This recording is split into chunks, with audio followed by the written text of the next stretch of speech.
untuk 1 hektar nih Pak, pengolahan lahan mungkin butuh waktu berapa lama sih Pak kalau Paulus di sini? Nah, kalau untuk pengolahan lahan,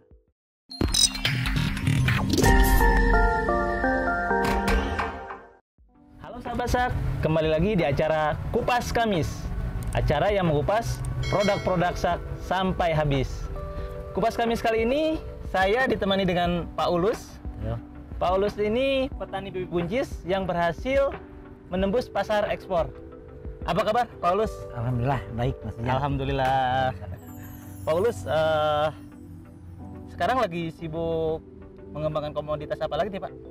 Ya alhamdulillah dengan adanya pandemi yang udah ya mereda ya. Mulai mereda ya, betul. Jadi pasokan untuk ke Singapura juga kita udah mulai dikontinukan lagi. Oh baik. Jadi alhamdulillah permintaan dari Singapura tiap hari udah berjalan kontinu seperti itu. Alhamdulillah, Pak, ya. Alhamdulillah. Pasti masih di bibit buncis Pak ya? Masih di baby buncis Buncis, yang kita utamakan ya. Iya. Ya. Walaupun di sini ya budidayanya tumpang sari. Tumpang sari. Ya, baby buncis dengan cabai rawit ya, dengan brokoli, dengan selada. Jadi satu bedeng itu kita 3 komoditi ya yang ditanam. Ya, ya. Tumpang sari berarti sebenarnya Pak ya? Tumpang sari. Oke. Pak Bulus, berapa luas sih Pak lahan yang Bapak garap untuk pertanian ini? Ini luas lahannya di Rumah Sakit Jiwa ini ada 6 hektar. Nah, yang dikelola oleh Bapak itu 4 hektar ya dengan anggota. Nah, yang 2 hektar lagi itu dengan bermitra dengan orang sini juga sih, anggota juga ya. Wilayah sini ya. Nah, Oke, jadi lumayan luas. total luasnya 6 hektaran. 6 hektaran ya. Cukup luas sih Pak, 6 hektar. Alhamdulillah sih. Nah, 6 hektar Pak, pasti kan butuh pengolahannya harus cepat juga ya Pak. Itu untuk 1 hektar nih Pak, pengolahan lahan mungkin butuh waktu berapa lama sih Pak kalau Paulus di sini? Nah, kalau untuk pengolahan lahan, alhamdulillah dengan adanya Alsintan ya, alat pertanian ini yang produk SAK ini, kemarin ngegarap untuk tanam brokoli 1 hektar, itu butuh waktu penyangkulannya cuma 10 hari ya. 10 hari itu udah membuat bedengan. Oh, sampai ke Nah, bedengan. sampai ke bedengan. Nah, itu jadi penanaman untuk 1 hektar itu 20 hari itu udah kelar, kita bisa nanam. Kalau belum menggunakan Alsintan ya, itu bisa 1 bulan lebih. 1 bulan, oh Tenaga. selisihnya jauh sekali ya. Manusia kan beda ya Iya, dengan pasti, Pak. mesin gitu. Iya. Kalau mesin kan dari mulai jam 7 sampai sore pun itu tetap aja tenaganya segitu. Tapi kalau Betul. tenaga manusia ya udah jam 10 udah loyo gitu. Udah loyo ya. Udah loyo gitu seperti itu. Nah, adapun kan kendala-kendala untuk di petani ya seperti Bapak ini kan kadang cuaca ya. Cuaca itu sekarang kan ekstrim ya.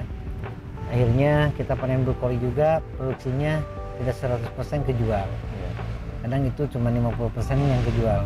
Kenapa? Karena rusak. Betul, alam, Pak. Akhirnya kiriman ke pasar kurang, harganya naik. Walaupun naik ya belum tentu petani itu untung kan gitu. Iya. Tapi ya setidaknya sih masih aman lah gitu. Nah, terus ya kendala yang lainnya dikarenakan ya kenaikan BBM, terus ya sekarang kan lagi isu pangan global ya, krisis pangan sebetulnya pangan, ya. yang disebabkan oleh perang Ukraina itu. Jadi pasokan impor seperti pupuk, pestisida kan tersendat ya. Terhambat. Nah, terhambat.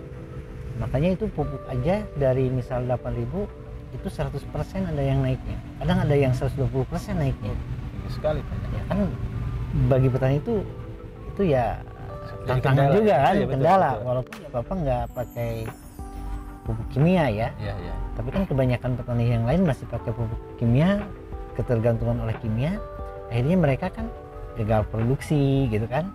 Nah, akhirnya menyebabkan harga naik juga.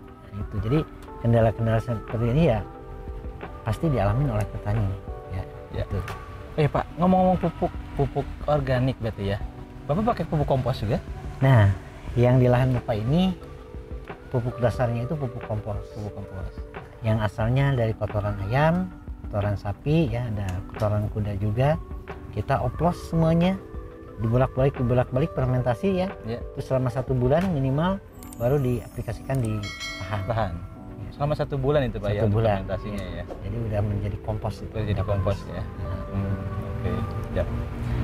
Untuk pesan nih Pak nih, pesan untuk sahabat Syak apa nih Pak?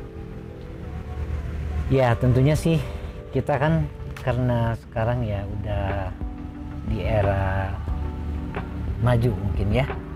Jadi kita itu jangan tertinggal lah dengan mekanik gitu ya. Mekanisasi ya? Ya mekanisasi, terutama ya alsintan, alat pertanian ini.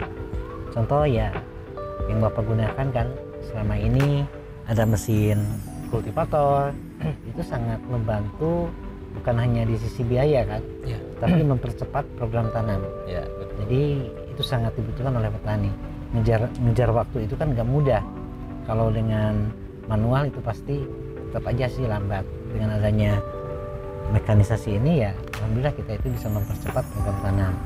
Nah terus adapun di musim kemarau ini pengairan itu sangat penting.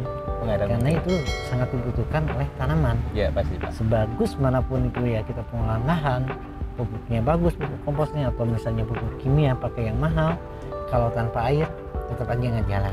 Ya. Jadi kita itu harus berani juga kan investasi di pompa airnya. Nah itu, dan ya alhamdulillah sekarang Syak itu udah mengeluarkan untuk mesin pencacah. Mesin pencacah ini sangat berguna, bukan hanya untuk mencacah sisa-sisa tanaman buat jadi pupuk ya, itu, tapi ini bisa dibikin oleh kita itu pupuk kompos yang tadinya bergumpal-gumpal gitu, tinggal dimasukin aja, dicacah oleh mesin cacah ini, ya. jadi halus, jadi lembut gitu. Itu sangat luar biasa dan itu prosesnya lebih cepat. Ya. Mempercepat pekerjaan Pak ya. Iya, mempercepat pekerjaan ya. Cuman ya kembali lagi kan, ya kitanya harus berani investasinya gitu. Karena ya nggak mudah juga kan. Kadang orang mikir, aduh beli kultivator aja misal harganya kan di atas 10 juta misal ya. Tapi kalau kita mikir lagi, ini ketahanannya itu lebih dari 5 tahun Pasti Pak. ya. Kita nggak bakal misalnya beli mesinnya lagi atau apa, paling ya pander kan gitu kan, Ya, oli spare part lah ya, ya. spare partnya aja kan. Sementara dari satu musim kita udah bisa menghemat sekitar 7 atau 6 juta. Ya. Mungkin Jadi 2 musim juga udah tutup betul. betul kan gitu. Nah, makanya kita harus ya pintar-pintar hitung lah, apalagi ya sekarang kalau misalnya nggak pakai mesin gini ya Ketinggalan Pak ya. ketinggalan. Pak Ulus, kan sekarang petani kalau kita lihat udah semakin berkurang ya Pak. Betul. Mungkin untuk para milenial nih, apa nih saran dari Pak Ulus? Nah, saran Bapak ya, untuk milenial, jangan ragu terjun di sektor pertanian. Ya. Kenapa sih? Ya di saat pandemi ini, sektor pertanian itu masih tetap berjalan. Beda dengan yang pabrik-pabrik yang lain kan gitu. Ya. Kadang di situ ada pengurangan karyawan kan gitu. Ada yang PHK. Nah, bahkan di sektor pertanian ya Bapak sendiri masih kesulitan tenaga kerja itu. Ya. Kenapa sih?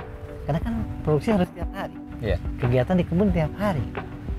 Dan itu sektor pertanian itu ya tidak akan pernah mati selama manusia di muka bumi ini masih hidup.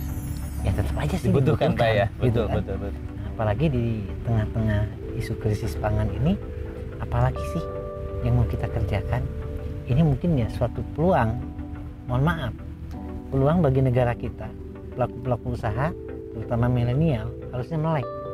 Negara kita itu negara agraris kan, tanahnya yang sangat subur. Nah sementara kalau kita diem, masa sih kita harus nunggu impor? Sementara kan mereka juga kekurangan, masa kita juga harus kekurangan?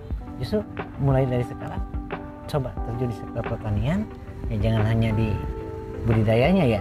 Banyak hal yang bisa dilakukan untuk pemasarannya, apalagi milenial sekarang kan udah jago-jago dengan digital kan. Digital, betul. Itu sangat luar biasa, memasarkan produk itu nggak harus ketemu orangnya kan. Iya betul Pak. Tinggal di chat di aplikasi kita udah pada Bisa pesan transaksi, kan betul. gitu. Seperti itu ya. Mudah-mudahan semangat untuk milenial, karena sektor pertanian itu sangat menguntungkan, menjanjikan ya, Pak ya. menjanjikan. Oke. Dan nggak bakal pernah mati Nggak berarti selama kita masih Hidup. Iya, karena itu selalu dibutuhkan ya. Betul. Oke. Baik sahabat Syak, itu percakapan saya dengan Pak Ulus. Semoga bermanfaat bagi sahabat SAK. Jangan lupa subscribe, like, komen, dan share video ini ke sahabat SAK.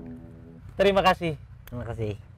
Terima kasih Pak Ulus. Sama-sama. Atas waktunya, semoga makin sukses. Amin. Iya. Ya, SAK-nya semakin mendukung sektor pertanian. Amin.